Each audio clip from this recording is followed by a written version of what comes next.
8 ते 10 दिवस अगदी सहज आपण टिकून घेऊ शकेल एवढं चविष्ट आणि अगदी झटपट पद्धतीने तयार होणारं कैरीचं पानं कसं बनवायचं ते आज आपण ह्या व्हिडिओमध्ये बघणार आहोत. तुम्ही बघू शकाल अगदी छान असं आपलं चविष्ट कैरीचं पानं हे तयार आहे.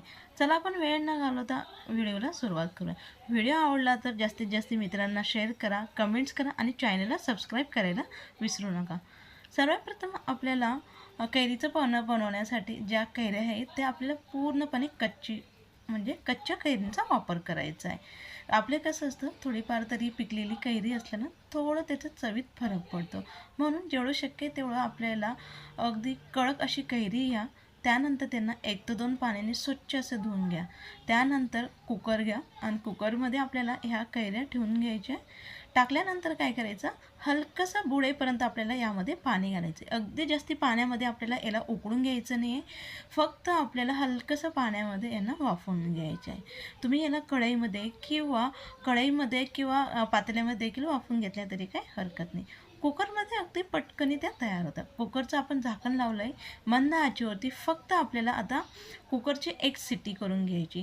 कैरी हे अगदी पटकन शिजते म्हणून काय करायचं आहे, फक्त एक आपल्याला मंद आचेवरती आता याची शिट्टी करून कुकर हा पूर्णपणे गार करून घ्यायचा. तर कुकरची 1 शिट्टी घेतली आहे, त्यानंतर त्याला पूर्णपणे गार करून घेतलं आहे. त्यानंतर लगेच आपण याचं झाकण काढून बघूया. जी कैरी होती अगदी छान मऊसूत अशी आपली शिजून तयार झाली. त्यानंतर लगेच ह्या कैऱ्या आपल्याला एका भांड्यामध्ये काढून घ्यायच्या. तर इथं या पद्धतीचं एखादं खोल भांडं घ्या. त्यामध्ये आता आपल्याला ह्या दोघी कैरी काढून घ्यायचे. जे वाफवण्यासाठी म्हणजे कैरी शिजवण्यासाठी आपण पाण्याचा वापर केले ते पाणी फेकून न देता पुढे आपण त्याचा वापर करून घेणार आहोत. त्याकरिता फक्त आता कुकर आपण साईडला काढून घेऊया. त्यानंतर लगेच आता आपल्याला काय करायचं, ही जी कैरीचं साल आहे ते आता आपण काढून घेऊया. ते काढल्यानंतर कैरीच्या सालाला जे काही गर लागला आहे, जे काही आपल्या कैरीचा तो आपल्याला आता एका चमच्याच्या सहाय्याने व्यवस्थित काढून घ्यायचा आहे. डायरेक्टली आपण धुवून घेतलं तरी काही हरकत नाही, पण शिजल्यानंतर जे कैरीचं साल असतं ना ते अगदी मऊ झालेलं असतं. आपण कैरीचं सालातलं पूर्ण गर काढल्यानंतर लगेचच आपण ते साल आपलं जे शिजवलेलं पाणी होतं उरलेलं त्या पाण्यामध्ये आपण ह्या सालाला काढून घेऊ. त्याच पाण्यामध्ये आपण हे साल धुवून घेणार आहोत. त्यानंतर कैरीचा देखील आपल्याला हा गर ह्या पद्धतीने काढून घ्यायची. जेवढी परफेक्ट आपली कैरी शिजलेली राहील ना तेवढंच अगदी सहज हा गर आपल्याला काढता येतो आणि अजिबात कैरीला म्हणजे जे काही बी असतं त्याला देखील अजिबात लागलेलं राहत नाही, म्हणजे आपली कैरीचं अजिबात वाया जात नाही. तर आपल्याला आता संपूर्ण हे व्यवस्थित काढून घ्यायचं आहे. उरलेली दुसरी कैरी तिचं देखील आपल्याला अशाच पद्धतीने आता सालाचा लागलेला गर पूर्णपणे आपण काढून घेऊया. तर इथे आपण तोतापुरी कैरीचा वापर केला आहे. तुम्ही गावरानी कैरीचा वापर केला तरी काही हरकत नाही.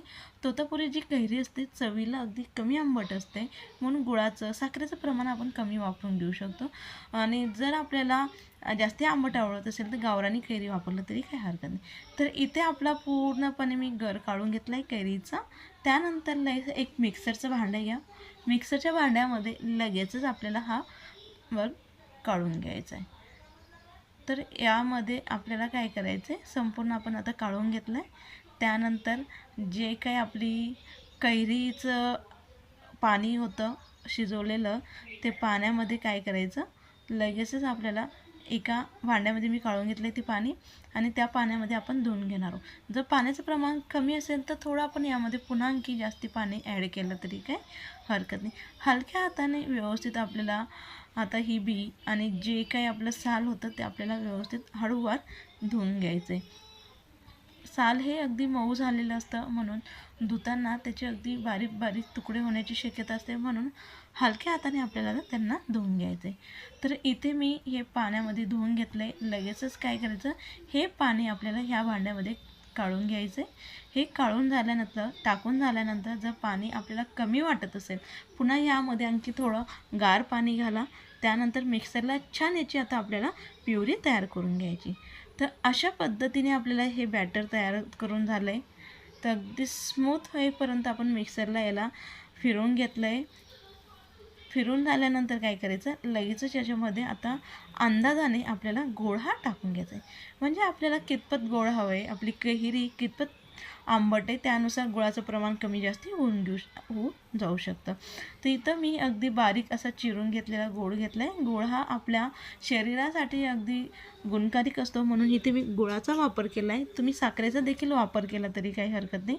गूळ घालून पुन्हा आणखी याला मिक्सरला मी फिरवून घेतलं आहे, म्हणजे गूळ हा व्यवस्थित आपल्या ह्या प्युरीमध्ये मिक्स झाला आहे. तर आता काय करायचं, याला फोडणी देऊन घेणार आहोत.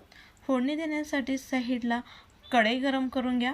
आता इथे कैरी म्हटलं म्हणजे चवीला आंबट असते. कुठलाही आंबट पदार्थ बनवताना आपण एक तर नॉनस्टील किंवा काचेचं नाही तर स्टीलचा वापर करतो. इथे आपल्याला ॲल्युमिनियमचा वापर करायचा नाही. तर त्यानंतर इथं मी तूप छान गरम करून घेतलं आहे. तूप अगदी कडकडीत गरम झाल्यानंतर यामध्ये आपल्याला अर्धा चमचा जिरे छान फुलून घ्यायचं आहे. जिरं अगदी छान फुलून झाल्यानंतर लगेचच आपल्याला यामध्ये हा गर टाकून घ्यायचं आहे. इथे तेलाचा वापर करायचा नाही, आपल्याला तुपाच्या जागेवरती तुपाचाच वापर करा, त्यामुळे खूप छान असा फ्लेवर येतो. तर इथे आपल्याला आता हे पन्ह किती घट्ट आणि किती दाटसर आणि किती पातळ आपल्याला हवं आहे त्यानुसार आपण यामध्ये पाणी हे ॲड करून घ्यायचं. बरेच जण फक्त आपलं जे काही कैरीचा गर असतो तेवढंच बनवून फ्रीजमध्ये ठेवतात आणि ज्यावेळेस आपल्याला प्यायचं असतं त्यावेळेस त्यामध्ये पाणी मिक्स करून पिऊन घेतात.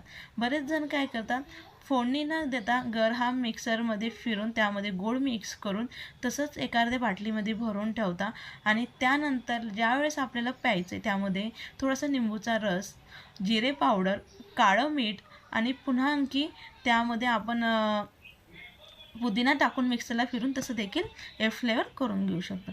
तर याला मी व्यवस्थित मिक्स करून घेतले. गरजेनुसार पाणी यामध्ये ॲड केलं आहे. अगदी छान चव यायला पाहिजे म्हणून पुन्हा मी यामध्ये काळं मीठ किंवा सेंधा मीठ यामध्ये मिक्स करून त्याला व्यवस्थित आता आपल्याला मंद आचेवरती छान उकळून घ्यायचं आहे. 3 ते 4 मिनटं आपल्याला उकळून घ्यायचं आहे. अगदी जास्त वेळ अजिबात उकळून घेण्याची गरज नाही. अगदी छान चविष्ट आणि अगदी भरपूर असं पौष्टिक भरपूर दिवस टिकणारं उन्हाळ्यात स्पेशल असं आपलं कैरीचं पन्ह हे तयार आहे. रेसिपी आवडली असेल तर नक्की व्हिडिओला लाईक करा, शेअर करा, कमेंट्स करा.